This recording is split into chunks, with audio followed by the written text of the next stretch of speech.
When I was 4 or 5 years old, I had a dream about Jesus. He was dressed in white and came with light. And he said, "Don't be afraid of death. You are going to have an eternal life." Ben Isik Abla, bu benim hikayem.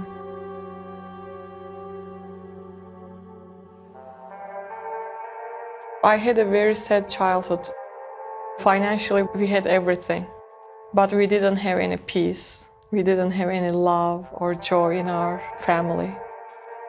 My father was a womanizer, and my mother used to have nervous breakdowns. Every time she found out about his affairs, she used to just fall apart. And every time they had a fight, slamming the doors, cursing each other, I used to hide. And then when they used to see me, they used to tell me, "It's all your fault. I wish you have never been born." My mother became very abusive. I had long hair, beautiful long hair. She took the scissors and cut my hair from its roots. I remember being beaten up, kicked on the floors. My great-grandmother and my grandmother, they used to run to rescue me from my mother's hands, telling her, "You are going to kill her." And then my mother came back to her senses as usual, and she said, "I'm so sorry, honey, I love you, I'm sorry." And that was the only time she would tell me she loved me. 5 to age 7 years old. We had a family, relatives that we have been visiting. They had a son, and he was a lot older than me. I was molested by him. Years later, I told this to my mother, and my mother said they knew all about it. And I said, "If you knew about it, why you didn't do anything about it?" And she said, "We thought you like it." I hated her. I hated my mom. I hated my father. I believed I was stupid. I believed I was ugly. I felt very filthy, and I felt like it was my fault. But I had a dream. I used to always dream that I was in a place like Oscars, and I was wearing this beautiful dress. It was ornamented with pearls and diamonds, and I was walking on a red carpet. And then somebody calls my name. The Oscar goes to Isik. But I was someone important. I was someone special. And I used to take it and I say, "This is for my mom. This is for my dad." I studied a lot. I read everything I could find. I started learning Quran from my great-grandmother and tried to learn and be a good Muslim. So I thought it was fascinating that there was a being who created me. And if I knew him and if I find him, he could change my misery.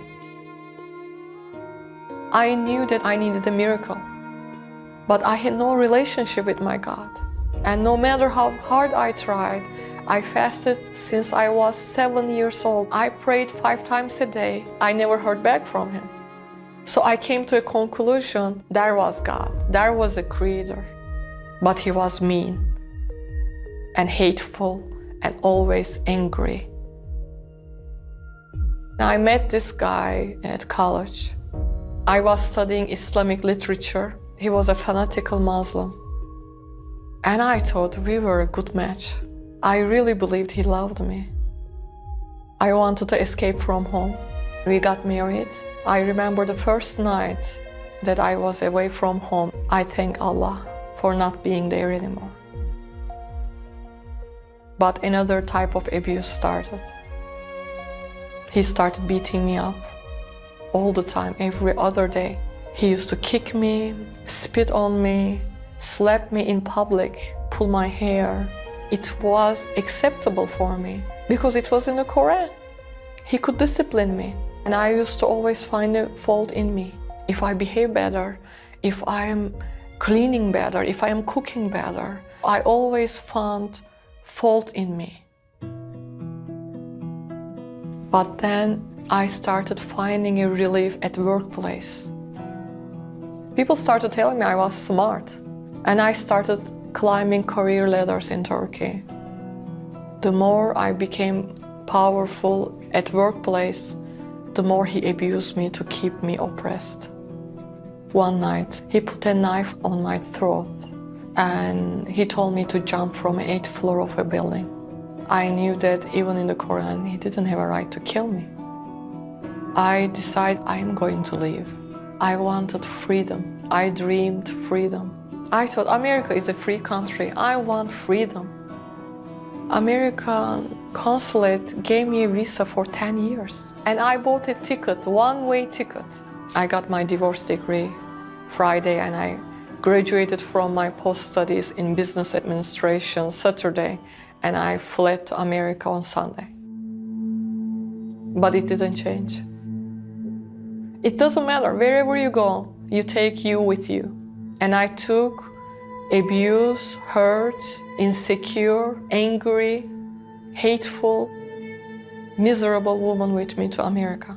I said, I need a husband to tell me what to do with my life. And this time I met a drug abuser. He wanted to fix his life. He thought that marriage was a good purpose for him to fix his life. And we had a child. This time another type of depression and misery started. This was not physical abuse, but verbal abuse. And I decided to leave him. I was 28 years old, divorced twice, single mother, failed in every areas of my life. I became, that time, suicidal.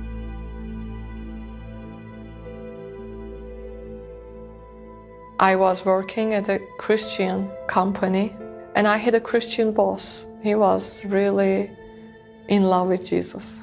And it was hard to understand how someone could be in love so much with his God. I didn't want to be a Christian. We called Christians infidels. They worship 3 gods. They called Jesus the prophet, Son of God. Blasphemy. I cannot accept this faith. But everything sounds so good. So now I am more miserable because I see people, they have peace in their lives and they talk to their God. Their God talks to them. And I said, life is not worth living. I am not good for this life. And God hates me. And as much as I hated my mother, I became like her. And anybody can be a better mother to my daughter. And I decided to end my life that day. I went to work and I went to the restroom. I started having a disclosure with God. I didn't know which God I was talking. And I started telling him, why do you hate me? What have I done so bad to deserve this? Why have you forsaken me? Why have you abandoned me? I knocked on the counter and I said, here I am, I'm knocking at your door. Are you going to open the door? And I cleaned my face. I went back to my office. Then my boss called me. He said, please close the door and have a seat. I knew something was very wrong. And he said to me, I know this is going to sound very weird to you, but I have to be obedient. My Lord Jesus just spoke to me. And he told me about what you are planning. And he wants me to tell you. You are not forsaken or abandoned. He loves you so much. When you were a little girl, you were molested. Jesus was by your side. When you were abused, Jesus was by your side. He loves you so much that he wants to be the center of your life. And at that moment, I felt the presence of God. I went on my face to the floor and I started weeping bitterly. And I said, yes, yes, Jesus. One single yes brought me to Jesus Christ. I felt freedom first time in my life. The freedom that I dreamed all my life was real.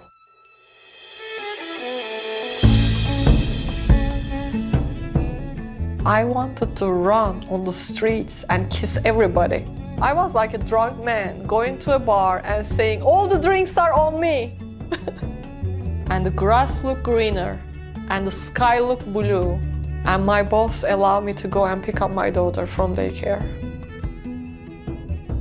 She had a new mother. I picked her up as a new mother. First 2 years were very hard with my parents. My father didn't want to talk to me and my mother was always mean. But they started seeing some difference in me because I was loving. But in my heart, I had a lot of unforgiveness towards my mother. My mother visited me. We were just quiet. We never had a normal conversation. I still hated her. I was a Christian and I was still hating my mother. Look at her, everything that she had done to me and how she beat me up and everything. And now she's like nothing has ever happened. And I knew the right thing and still couldn't do it. Then I started praying in my heart. I said, Lord, you need to help me to forgive her. And at that moment, something miraculous happened. God showed me how He saw my mother, hurt, in pain. She never had her childhood. She never had a father. And God filled me with compassion. And then love came, and the forgiveness came. And God told me, I want you to go and hug her. She tried to get out of my arms. And I said, I'm not gonna let you go.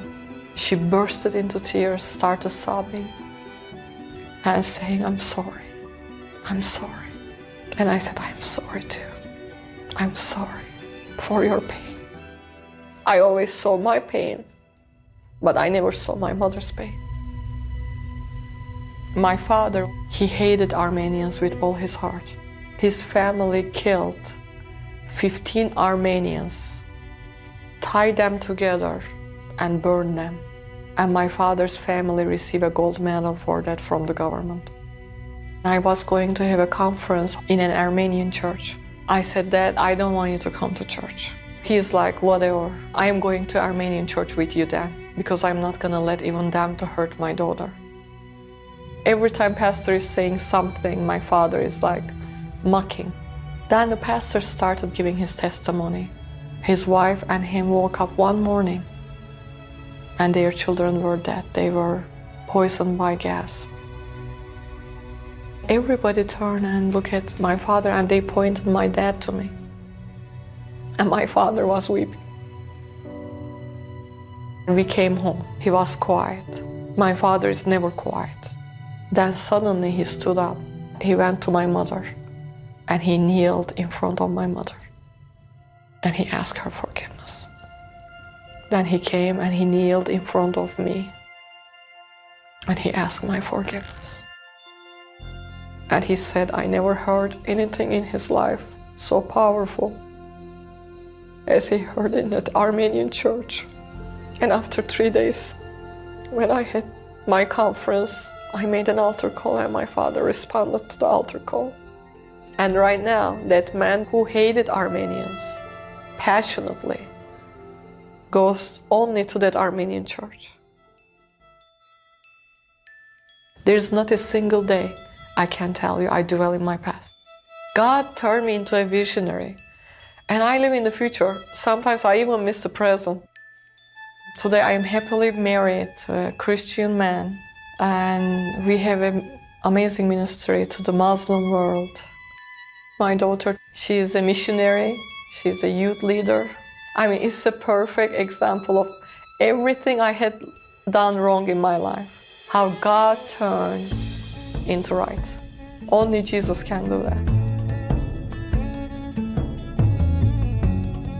God always tells me, you are a new creation.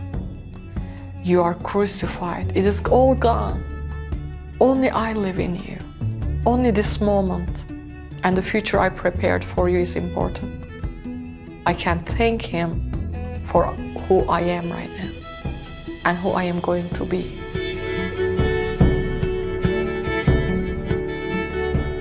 God took my trash and turned into a treasure.